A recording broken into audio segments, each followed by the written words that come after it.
let's dive into some of your history, because I think people would really like to hear about your incredibly successful and multifaceted career. So are you okay if I shoot some questions to you that way? Go for it. All right. So I really want to know, what'd you say? I said, just be kind. Oh, I'm always kind, Richard, always kind. So I want to know how you got your start at Pacific Symphony. Like, who actually discovered you and brought you to our world? By the way, you are always kind. That is a fact. I was Andy Williams' conductor. I conducted Andy's symphony concerts for many years, and Andy was booked to perform with Pacific Symphony, and I went and I conducted the orchestra, and I loved it. I knew a lot of the players from my work in the studios as a violinist and as a music supervisor and as a conductor. And I thought, wow, here's a wonderful orchestra that is playing great music. I had actually played violin with Pacific Symphony at one time. On one performance of Elijah. A performance of Elijah. I was hired as a freelance player to come and play, and I came down and had a wonderful time. And then working with the orchestra with Andy, and it was just something that I had been involved in working in the studios and music supervision, and I loved conducting. And just as the players in the studios loved playing the great concert music, they would go and play Pacific Symphony and Glendale Symphony, Pasadena, and all this. Well, here they were at Pacific Symphony. I thought, well, maybe this is an opportunity for me to work with an orchestra that is really wonderful, nice people, and the audience was incredible. And so I wrote a letter, and it's funny, I looked for this, I keep everything. I looked for this, and I wrote a letter to Lou Spisto, who was the executive director at the time. Here's the letter, the actual letter, dated May 22nd, 1990, written on a typewriter. Now, a typewriter was this thing that you would actually press down, and there would be letters and numbers and all that. So I wrote this letter, and I'll read you just a very little bit of it. Lou, I said, we've been extremely busy here at the studio. As you can see, it's MGM. I was at that time vice president of music for MGM Television. And we've been extremely busy. First opportunity I've had to write to you with any intelligibility. I don't know how I got all that word. I truly enjoyed the 3 concerts Andy Williams did with the symphony. I've conducted various orchestras around the country, both for Andy and other performers. Pacific Symphony was one of the most pleasant experiences I have had, and I appreciate not only the excellent musicianship, but also the wonderful attitude of everyone, from the players to the people backstage. And I went on and I said, as I mentioned to you, and I talked to him at the performances, I would be very, very interested in discussing the possibility of my doing a concert of film music as a part of your Pops series at some time in the future. There's so much great film music the audiences have never heard. And I'm enclosing a brief resume, and boy, was it brief. I said, and hope that we might meet in person and discuss this further. And there's the letter. And I guess my spelling was pretty good, because Jim Medvitz, dear Jim Medvitz, called and said, look, how'd you like to come and conduct? And so I did a concert. The first one I think I did was a singer named Diane Schuer, who was a wonderful jazz singer, blind jazz singer. And so it began, and that was 30 years ago. And let's see, at the time I was 39. And so here we are. That's 39. You're sticking with that math, huh? If Jack Benny can do it, I can do it. So 30 years is a long time. And I'm going to ask you to give me just a couple of the biggest highlights that you've had being the principal Pops conductor of Pacific Symphony. Gosh, yeah, that's really tough to do. Right. And That's like asking, you to pick out one word out of the entire dictionary to focus on. I get what a huge task it is. that's right. And there's so many. I would say the first rehearsal I did as principal Pop's conductor, I was on the podium, and I'd made a number of friends in the film business in my work at MGM and on other films and at other studios. And I was on the podium and finished the rehearsal, and the orchestra was getting up to leave, and suddenly I felt these two hands covering my eyes from behind. And I thought, what is going on? And I turned around, and it was my dear friend, David Ogden Stiers, who people may remember from MASH as playing Charles Emerson Winchester III. Well, I had done a film with David called The Man with One Red Shoe for 20th Century Fox, Tom Hanks and some other people. And I had worked with David, helping him to learn how to conduct. And David had come there on his own, flown down from his home in Oregon, and just to be there, to be with me for that time. And it was like out of nowhere. And it was one of the biggest surprises. There really are so many. We've done with the orchestra, probably, last time I counted, somewhere between 35 and 40 world concert premieres of film music that have never been heard in concert. I've been very, very blessed to work with composers and call a lot of them my friends and some acquaintances. And so, James Newton Howard, we premiered music of James, Mark Isham, Lee Holdridge. One of the great treats was on a Christmas concert, we premiered music from Jesus of Nazareth, which was an NBC miniseries, and Maurice Jarre wrote the score. Well, Maurice Jarre wrote Lawrence of Arabia, Dr. Zhivago, some of the greatest films. So I called Maurice and I said, Maurice, I'd like to present this music in concert. We did it. Maurice came down, and after we played the piece, it was a thrill to be able to introduce Maurice to the audience. And I said, ladies and gentlemen, what an honor it is to have with us one of the greatest film composers in history, Maurice Jarre. Maurice, would you stand? And I couldn't see Maurice. There was no Maurice. And he was supposed to be seated like in the 12th, 15th row. And I'm looking around, I think, oh my gosh, the traffic got him. He didn't show up, whatever happened. Out of the corner of my eye, I look stage right. Maurice has run down the aisle, made his way to this side, over in the big hall. There's no middle aisle. So excuse me, runs down the aisle, jumps on the stage, comes running towards me and throws his arms around me. And, it's like Rod Serling wrote that moment. It was like, here's Maurice Jarre jumping onto a stage and coming and throwing his arms around me. So that was a thrill for everybody to have him there. One of the other ones, which I, to this day, I just shake my head and smile. We were doing a premiere of music from the film A River Runs Through It, Mark Isham. Terrific film and a beautiful score, very subdued and quiet and pastel and just magnificent. And I talked to Mark. So we were about to play the world concert premiere, and I introduced it to the audience. And I said, and now, here is music from A River Runs Through It. And I went to the podium, and it starts really quietly. And so I wanted to leave some space of silence before we started. And I did, and I went like this, put my hands up. And that day was my birthday. And my parents and my lovely daughter, Whitney, who was in the audience, I think she was about 7 or 8 years old at the time. Whitney was not known to be shy and retiring.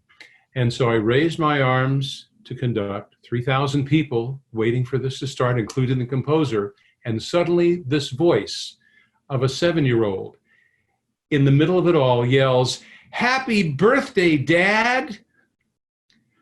And I was like, just stopped. And, the audience starts to applaud. The orchestra goes into happy birthday, and I'm standing there like this, waiting to start A River Runs Through It. So she did that. And afterwards backstage, she said to me, I hope that was okay. And I said, just once.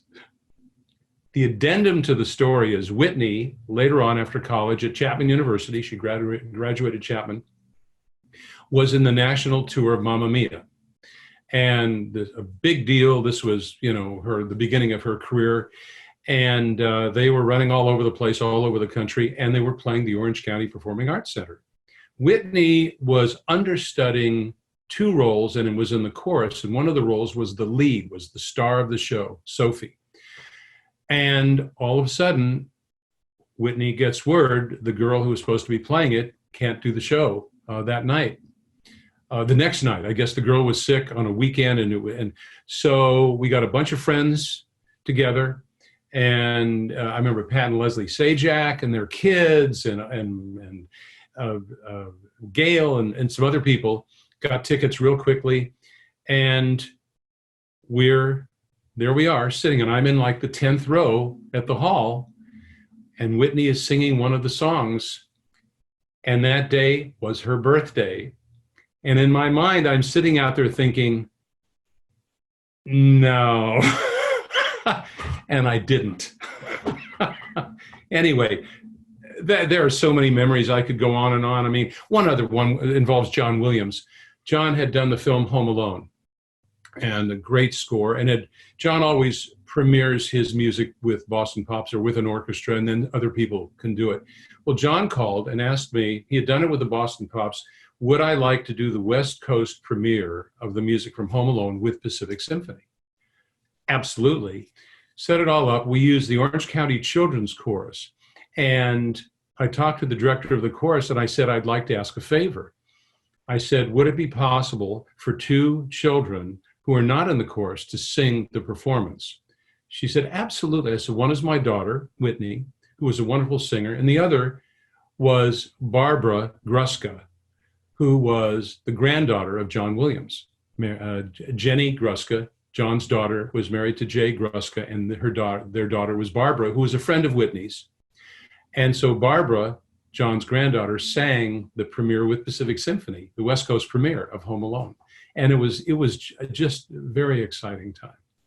Very exciting. And I could go, on and on and on and on and on, it's amazing. You've had quite a history here. And one couple more.